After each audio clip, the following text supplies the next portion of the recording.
সরকারি গুদামে রাখা শস্যের বিপরীতে এখন সহজেই ব্যাংক ঋণ পাচ্ছেন কৃষকরা। গুদামে জমা ফসলের মূল্যের ৮০% পর্যন্ত ঋণ নিতে পারছেন তারা। এতে করে চাষাবাদের খরচ মেটাতে আর লোকসানে ধান বিক্রি করতে হচ্ছে না তাদের।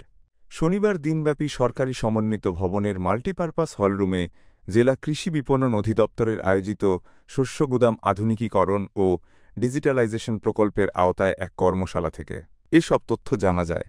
বড় মৌসুমে ধান কাটার পরপরই আগের মতো আর বিক্রি করে দিতে হচ্ছে না কৃষকদের। কৃষি বিপণন অধিদপ্তরের উদ্যোগে এখন দেশের ৮১টি সরকারি গুদামে শস্য মজুত রেখে ব্যাংক ঋণ পাচ্ছেন তারা। ফলে চাষাবাদের ঋণ শোধ করেও অপেক্ষা করতে পারছেন বাজারে ভালো দামের জন্য। এতে কমছে মধ্যস্বত্বভোগীদের দৌরাত্ম্য, বাড়ছে কৃষকের লাভ। কর্মশালায় প্রধান অতিথি হিসেবে উপস্থিত ছিলেন বাংলাদেশ সরকারি কর্ম কমিশনের সদস্য অধ্যাপক এএসএম গোলাম হাফিজ। কৃষি বিপণন অধিদপ্তরের প্রকল্প পরিচালক ফাতেমা ওয়াদুদের সভাপতিত্বে মূল প্রবন্ধ উপস্থাপন করেন বাংলাদেশ ব্যাংকের কৃষি ঋণ বিভাগের পরিচালক দেবাশিস সরকার।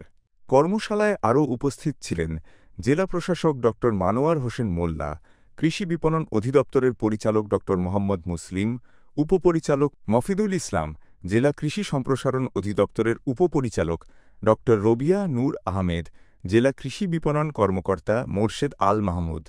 মানিকগঞ্জ সহ ৬ জেলার ১০০ কৃষক ও গুদামরক্ষক কর্মশালায় অংশ নেন। ১ কুইন্টাল রাখবেন আপনি অনলি 10 টাকা। এর চেয়ে বড় সুবিধা আপনি আর কোথাও পাবেন না।